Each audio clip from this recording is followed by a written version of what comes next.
Maintenant que vous savez placer et tenir vos référentiels, on va commencer à dérouler les mouvements. Que vous ayez bien en tête tous les mouvements. On va démarrer par le swinging à 4 pattes, parce que c'est souvent par celui-là que je commence avec les débutants. Donc quand on est à 4 pattes, on vient bien mettre les épaules à l'aplomb des poignets, les hanches à l'aplomb des genoux. D'accord? Souvent, si on vient en talon-fesse, la nature est bien faite, et ben on se retrouve à bonne distance. D'accord? Je pousse bien dans mes mains. Mes genoux, ils sont largeur de bassin, d'accord? Pas trop écartés, pas trop serrés. Et on vient déjà tenir cette position. Donc mon centrage, comme d'habitude, vous rentrez votre ventre, vous engagez votre périnée et vous vous grandissez du sommet du crâne.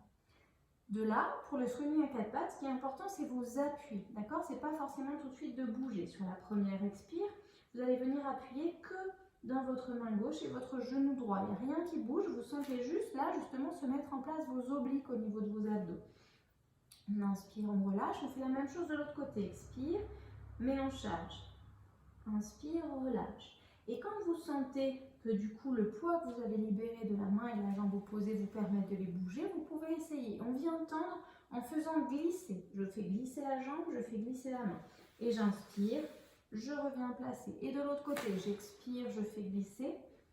J'inspire, je reviens placer. Ce qui est important dans votre swinging à 4 pattes, c'est votre dos ne doit pas bouger. Là, vous voyez, ma jambe bouge, mon bras bouge, mon dos n'a pas bougé. Vous imaginez que vous avez un plateau sur votre dos avec des choses posées qui ne doivent pas tomber et on ne doit pas le faire bouger. Donc, une fois que vous sentez que cette stabilité-là, vous la tenez, on vient décoller le bras, décoller la jambe et on va chercher à aligner. Ne cherchez pas la hauteur parce que si vous cherchez à la hauteur, vous allez lâcher votre bassin et votre dos.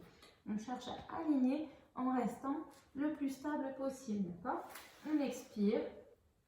On aligne, on inspire, on repose. Votre regard doit rester entre vos deux mains sur le tapis. Et l'idéal, c'est que je monte sur tout le temps de l'expire, je repose sur tout le temps de l'inspire. Et dès que je suis posée, je change mes appuis et je pars de l'autre côté. Inspire, expire. Et voilà pour le swinging à 4 pattes. On se retrouve tout de suite pour un autre mouvement.